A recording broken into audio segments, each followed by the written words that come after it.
नमस्कार, मैं उमेश सर आज आप लोग को बिहार पुस्तकालय अध्यक्ष पात्रता परीक्षा से संबंधित महत्वपूर्ण जानकारी देने वाला हूँ।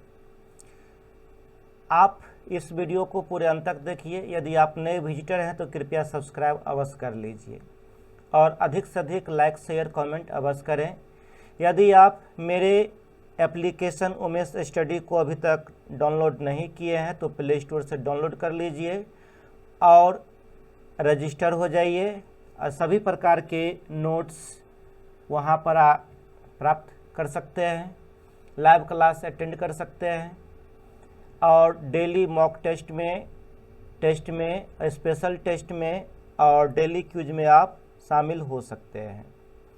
तो मैं आज बात करने वाला हूँ बिहार पुस्तकालय अध्यक्ष पात्रता परीक्षा से संबंधित। बीएसएससी लाइब्रेरियन अधिसूचना 2021 जल्द ही आउट हो जाएगी। बीएसएससी लाइब्रेरियन भर्ती नौकरी प्रोफाइल के लिए सबसे योग्य और उपयुक्त उम्मीदवार की भर्ती के लिए आयोजित की जाएगी। हम उम्मीद कर रहे हैं कि बीएसएससी लाइब्रेरियन भर्ती के लिए 1200 से अधिक रिक्तियां जारी होगी। बीएसएससी लाइब्रेरियन चयन प्रक्रिया में एक लिखित परीक्षा शामिल होगी, जिसके बाद एक व्यक्तिगत साक्षात्कार हो सकता है और यह बहुत ही साधारण होता है। शैक्षणिक योग्यता: बीएसएससी लाइब्रेरियन पद के लिए आवेदन करने वाले उम्मीदवारों को भारत के किसी मान्यता प्राप्त विश्वविद्यालय से स्नातक होना चाहिए। उम्मीदवारों को पुस्तकालय विज्ञान में कम से कम द्वितीय श्रेणी के अंकों के साथ अपनी डिग्री उत्तीर्ण करनी चाहिए। आयु सीमा: पिछली अधिसूचना के अनुसार बीएसएससी लाइब्रेरियन पद के लिए आयु सीमा 21 वर्ष से 37 वर्ष तक है। 21 वर्ष से कम और 37 वर्ष से अधिक आयु के उम्मीदवार पद के लिए लागू नहीं है। बीएसएससी लाइब्रेरियन पद के लिए आवेदन करने वाले उम्मीदवार पद के लिए आवेदन करने के समय 21 वर्ष से कम उम्र के नहीं होने चाहिए। बीएसएससी लाइब्रेरियन पद के लिए ऊपरी आयु सीमा 37 वर्ष है। ऊपरी आयु सीमा में छूट आयोग द्वारा उम्मीदवारों को प्रदान की जाएगी, जो जिस श्रेणी के आधार पर होगा। विभिन्न श्रेणियों के लिए आयु में छूट नीचे दी गई तालिका में देखी जा सकती है। वर्ग: जो बिहार का अधिवासी हो उसको आयु सीमा में छूट मिलेगी, लेकिन बिहार से अन्य राज्य के रहने वाले स्टूडेंट के लिए आयु सीमा में छूट नहीं होगी। वह सामान्य वर्ग में सामान्य जनरल कैटेगरी में जो है अप्लाई कर पाएंगे। एससी एसटी के लिए 5 साल की छूट, अन्य पिछड़ा वर्ग के लिए 3 वर्ष के लिए और महिला सामान्य श्रेणी की जो है उसके लिए 3 वर्ष की छूट मिलेगी। आवेदन शुल्क: आवेदन फॉर्म भरने के बाद उम्मीदवारों को बीएसएससी लाइब्रेरियन परीक्षा के लिए आवेदन करने के लिए बीएसएससी लाइब्रेरियन आवेदन शुल्क के रूप में एक निश्चित राशि का भुगतान करना होगा। अभ्यर्थियों ने जिस श्रेणी के आधार पर आयोग के अनुसार आवेदन शुल्क निर्धारित किया गया है। आवेदन शुल्क का भुगतान ऑनलाइन और ऑफलाइन दोनों माध्यमों से किया जा सकता है।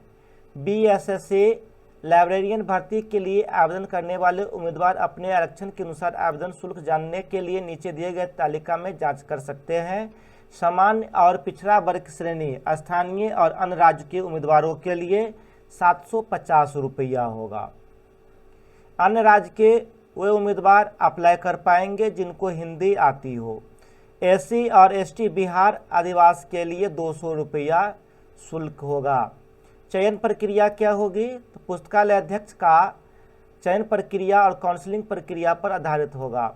जिला परिषद पुस्तकालय अध्यक्ष का नियोजन जिला स्तर पर आरक्षण रोस्टर के अनुसार किया जाएगा। प्रत्येक श्रेणी में 3% विकलांग, जिसमें दृष्टि बाधित 1%, श्रवण बाधित 1% और शारीरिक रूप से निःशक्त जो है 1% अभ्यर्थियों का नियोजन राज्य सरकार के सामान्य प्रशासन विभाग की परिपत्र आदेश के अनुसार की जाएगी। पुस्तकालय अध्यक्ष का आरक्षण समाशोधन क्षेत्रीय शिक्षा उपनिदेशक द्वारा किया जाएगा। अंकों की गणना अतिरिक्त ऐच्छिक विषयों के अंकों के बिना की जाएगी। स्नातक योग्यता के लिए पठित सभी विषयों अतिरिक्त और ऐच्छिक को छोड़कर के प्राप्तांकों को प्रतिशत पर विचार किया जाएगा। स्नातक के साथ समकक्ष योग्यताधारियों उम्मीदवार के लिए सहायक विषयों एवं प्रतिष्ठा के विषयों के प्राप्तांकों को जोड़कर प्रतिशत गणना की जाएगी, जिसमें मैट्रिक, अंतर स्नातक, स्नातक और प्रशिक्षण के सभी अंकों को जोड़कर उसमें 4 से भाग दिया जाएगा और वह अभ्यर्थी का मेधा अंक होगा, परंतु स्नातक प्रतिष्ठा समकक्ष डिग्रीधारी की दशा में अतिरिक्त 5 अंक जोड़े जाएंगे। यह बहुत कम के बराबर स्टूडेंट्स मिलेंगे। निम्नलिखित अतिरिक्त मेधा अंक को पुस्तकालयाध्यक्ष पात्रता परीक्षा के प्राप्तांक के आधार पर मेधा अंक में जोड़े जाएंगे। बीलेट पात्रता परीक्षा में यदि आप 90% से ऊपर अंक लाते हैं तो आपको अतिरिक्त 10 अंक जो है मेधा अंक में जोड़ दिया जाएगा। यदि आप 80% से ऊपर और 90% से कम लाते हैं तो आपको 6 अंक जो है अतिरिक्त जोड़ दिया जाएगा। लेकिन 70% से ऊपर और 80% से कम अंक लाते हैं तो आपको इसमें 4 अंक जोड़ दिया जाएगा। और यदि 70% से कम अंक लाते हैं तो आपको अतिरिक्त जो है 2 अंक बोनस के तौर पर मेधा अंक में आपको जोड़ दिया जाएगा। अर्थात कहने का मतलब यह है कि यदि मैट्रिक, इंटर, ग्रेजुएशन और बीलिस या बिलीव का जो डिग्री का अंक जो है उसको जोड़कर उसमें 4 से भाग देंगे और जो आपका मेधा अंक बनेगा उसमें यह 10, 6, 4 या 2 अंक जोड़ा जाएगा। इस प्रकार शिक्षक पात्रता परीक्षा के आधार पर दिए गए अतिरिक्त अंक जोड़ने के बाद कुल अंक मेधा अंक कहलाएगा। समान मेधा अंक की दशा में जिनकी जन्म तिथि पहले होगी उनको पैनल में ऊपर रखा जाएगा, लेकिन समान अंक और समान जन्म तिथि की दशा में लॉटरी निकालने के आधार पर पैनल में ऊपर स्थान निर्धारित होगा। वेतन, बहुत सारे स्टूडेंट्स पूछते रहते हैं कि सर वेतन कितना मिलेगा। तो वेतन आदि का भुगतान जो है राज्यांतर्गत बजटीय शीर्ष से आगामी वित्तीय वर्ष से किया जाएगा। चयनित उम्मीदवारों के लिए प्रथम 2 वर्ष के लिए मूल वेतन जो है प्रथम के लिए 15,380 और द्वितीय वर्ष के लिए 15,850 रुपया होगा। जब आपका 2 वर्ष पूर्ण जाएगा तो 2 वर्ष के उपरांत जो है तृतीय वर्ष में ग्रेड पे जोड़ दिया जाएगा, जिससे आपका मूल वेतन जो है 23,860 रुपया हो जाएगा। यह तीसरे वर्ष से होगा एवं प्रत्येक वर्ष जनवरी और जुलाई में 3% की मूल वेतन में वृद्धि की जाएगी। आवास भत्ता जो है यह 4 प्रकार का आवास भत्ता देय है। यदि आप ग्रामीण बाजार या इलाके या प्रखंड या किसी थाना क्षेत्र जैसे छोटे शहरों में अगर आप सर्विस करेंगे तो आपको आवास HRA जो है 4% मिलेगा। लेकिन दानापुर और बिहटा जैसे शहरों में रहेंगे तो आपको वहां पर 6% का आवास भत्ता मिलेगा। अररिया, आरा, औरंगाबाद, बेतिया, बिहार शरीफ, डेहरी, गोपालगंज, हाजीपुर, जहानाबाद, मधुबनी, दरभंगा, मुजफ्फरपुर, भागलपुर, समस्तीपुर, सिवान, सुपौल समेत ऐसे अन्य शहर वहाँ पर 8% का आपको HRA मिलेगा। ये शहर जो है जेड श्रेणी के शहर कहलाते हैं। लेकिन पटना में रहने वाले कर्मियों को मूल वेतन का 16% महंगाई भत्ता मिलेगा। ये वाई श्रेणी कहलाते हैं। और महंगाई भत्ता राज्य सरकार के द्वारा घोषित लागू जो भी होगा, जो प्रत्येक 6 महीना पर यह लागू किया जाता है, उसके आधार पर देय होगा। चिकित्सा भत्ता जो है 1,000 रुपया मिलेगा। उदाहरण स्वरूप मैं एक आपको बता रहा हूँ, यदि आप ज्वाइन करेंगे तो आपका आरंभ में मूल वेतन 15,380 रुपया होगा, यह तो फिक्स है। लेकिन आवास भत्ता जो है अगर के लिए का मतलब यह है कि यह ग्रामीण बाजार या इलाका या प्रखंड या किसी थाना क्षेत्र के लिए 4% पर अगर आपका HRA मिलता है तो 615 रुपया रूम रेंट मिलेगा। लेकिन वहीं 6% पर 923 रुपया मिलेगा, 8% पर 1230 रुपया मिलेगा और 16% पर 2461 रुपया मिलेगा। महंगाई भत्ता अगर 31% की बात करें, 31% पर आपको 4,768 रुपया मिलेगा। ये आपका उस समय बढ़ेगा और भी बढ़ा हो सकता है। चिकित्सा भत्ता 1,000 रुपया मिलेगा। तो इस प्रकार कुल वेतन जो है आपको प्रारंभ में ग्रामीण क्षेत्र में या छोटे सा शहर थाना क्षेत्र में 21,763 रुपया होगा। लेकिन वही पटना में आपका 23,609 रुपया होगा, बिहटा में 22,378 रुपया होगा, और मधुबनी, दरभंगा, अररिया, मुजफ्फरपुर, सिवान आदि के लिए 22,071 रुपया होगा, जिसमें से आपका ईपीएफ की कटौती जो है 1,800 रुपया हो जाएगा। और इस प्रकार से आपका कटौती के उपरांत जो है 19,963 रुपया ज्वाइनिंग के समय आपका सैलरी मिलेगी।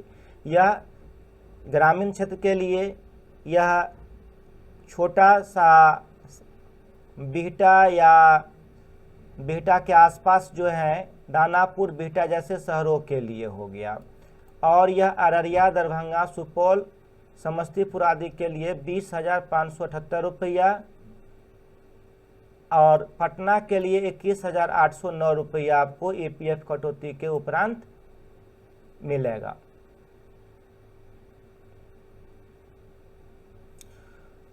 यह जो है महंगाई भत्ता पर निर्भर करेगा, इसमें आपकी सैलरी कम और बेसी हो सकती है।